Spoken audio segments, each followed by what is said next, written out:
Hey guys, thanks for tuning in. Did you know that power bands are not just a two-way resistance? So they're actually, I use these as an educational tool for people to be able to connect with the right parts of their body so that it can move better. So for instance, someone that finds it really hard to um, connect the posterior chain. So the body is a system, so it works as a system. And instead of isolating muscles and just working the body part as a singular unit, we want to look at the body and go, okay, well, the whole chain should always be working. Now, if we just look at that in a functional manner, our lifestyles, the way we work, walk, everything that we do, we work as a system, not as an isolated body part. So no matter what we're doing, whether we're grabbing something, picking something up, the whole body should be recruiting. And power bands are a really great way for you to learn how to engage the whole body. Now, instead of using power bands as, a strength tool, I always say err on the side of light because it's all about efficiency. So we want to try to create the most efficient movement. Now, if you've ever seen an elite athlete, you never ever see an elite pro athlete look like they're struggling. They make it look so easy. And that's because they've created the efficiency in their body. And that's what we're trying to do. We want to try to create an efficient pattern in the body where we're not straining. We're just using as much energy as we need to do that movement. So with the power bands, you want to have, there's obviously lots of different types you can get. You can get the rubber ones and you can get material. I prefer the material bands because, you can have them on your hands and they don't create sort of, too much stress on the hand. Sometimes when you're working with the bands that are rubber, they can push into your hand and then your brain sort of goes to your hand and you forget what you're doing. So material ones are great for that. You can get little devices that you can put on for handles and stuff that you can put on the band. So if you are using rubber, I would recommend using one of the little handles that you can buy or purchase for that. So I'm going to be using mainly light bands today, but you can work within your own sort of capabilities when you're using a band. So make sure whatever band you're choosing for yourself, it is going to be light. A little bit about myself. I'm Naomi and I am a movement specialist and an athlete.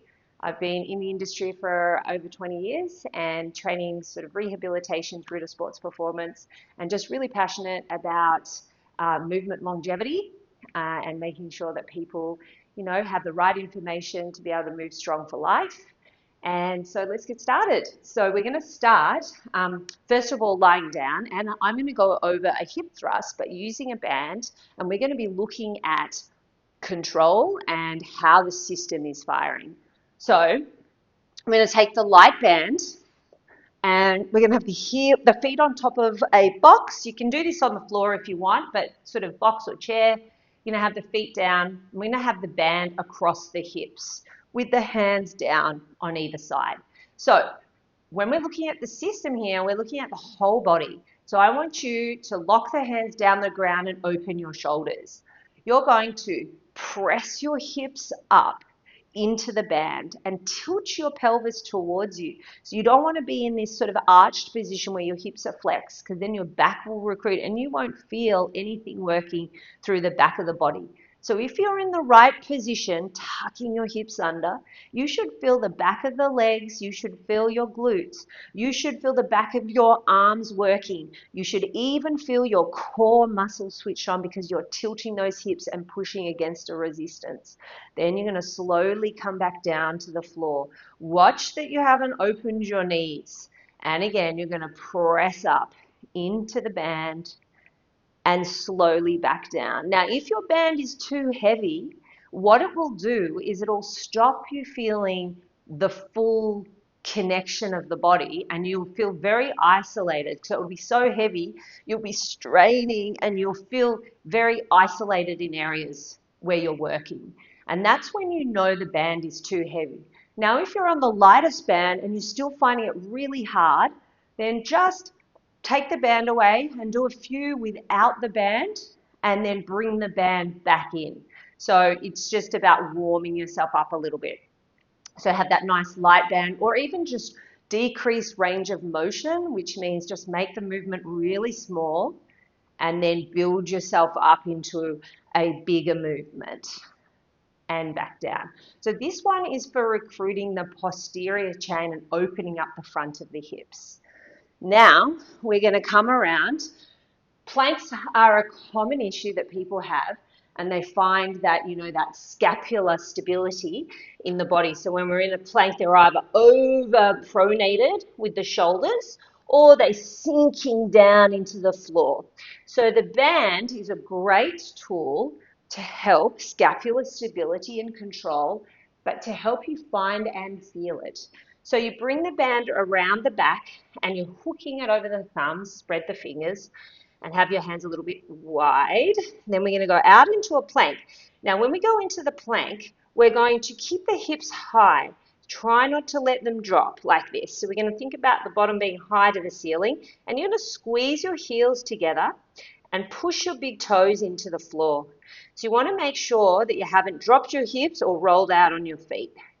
Then from here, you're going to let just your chest drop to your hands and then push your back into the band.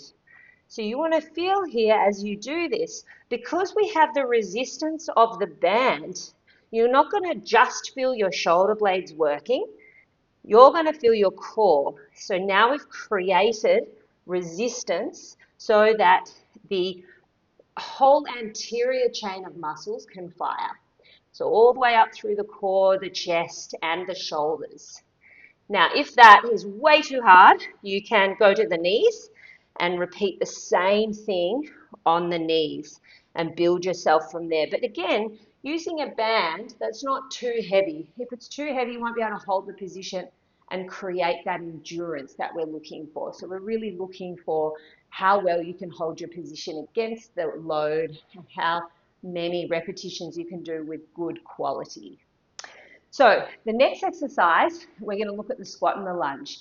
Now with squatting, a very common mistake is that people will hinge forward because they can't stack their torso, or they'll kind of go into a hunched position like this as they're going down and the knees will jut forward. So there's a couple of things that you know, are common mistakes. And what we're going to look at is stacking of the torso, which is what we want when we're doing a squat.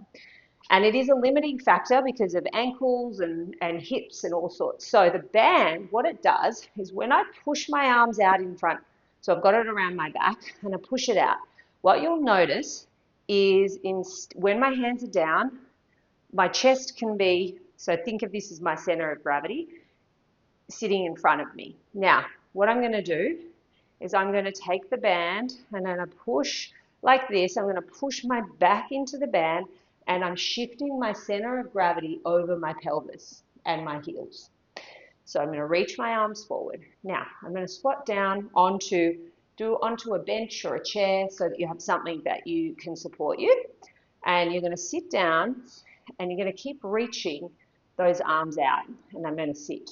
So the idea here is as I sit down, my torso is still stacked over my pelvis. Then I'm going to come back up. Now, instead of hinging forward like this, I'm reaching my hands.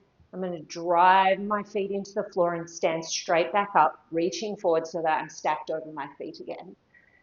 So again, slowly taking it down, controlling it. Good. And then controlling it back up. So if you can get really good at doing this, you can then take the band away. So this is an educational tool for you to learn how to stack your torso. So then you can understand how to do it without the band, and then you start to add load. So this is all about torso stacking, so bringing those ribs back over the pelvis.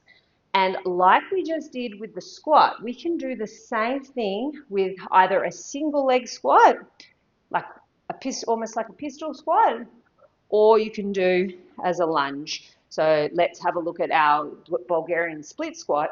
Same thing. We're going to go down and we're going to come back up And we're trying to keep the torso stacked over the top of the pelvis. So you'll notice that as I go down and up, because I'm shifting my torso back over my pelvis, I can feel the back of this leg really firing up because everything's stacked over the top of it. Whereas if I'm like this and I'm forward, I'm getting hamstring recruitment, but I'm not actually getting the full connection through that glute because I'm not stacked, my pelvis, torso isn't stacked over my pelvis. And for you to get that, you need to be stacked over the top of your pelvis, not forward in that hinge position. So there's a few ways that you can use bands to warm yourself up and to also help you fire up the body, fire up the system so that you can then load it with weights and be much more efficient in the way you move. Hope you enjoyed it. If you have any questions, then please drop them in the comments. I'd love to hear from you. And if you like that video, then please subscribe.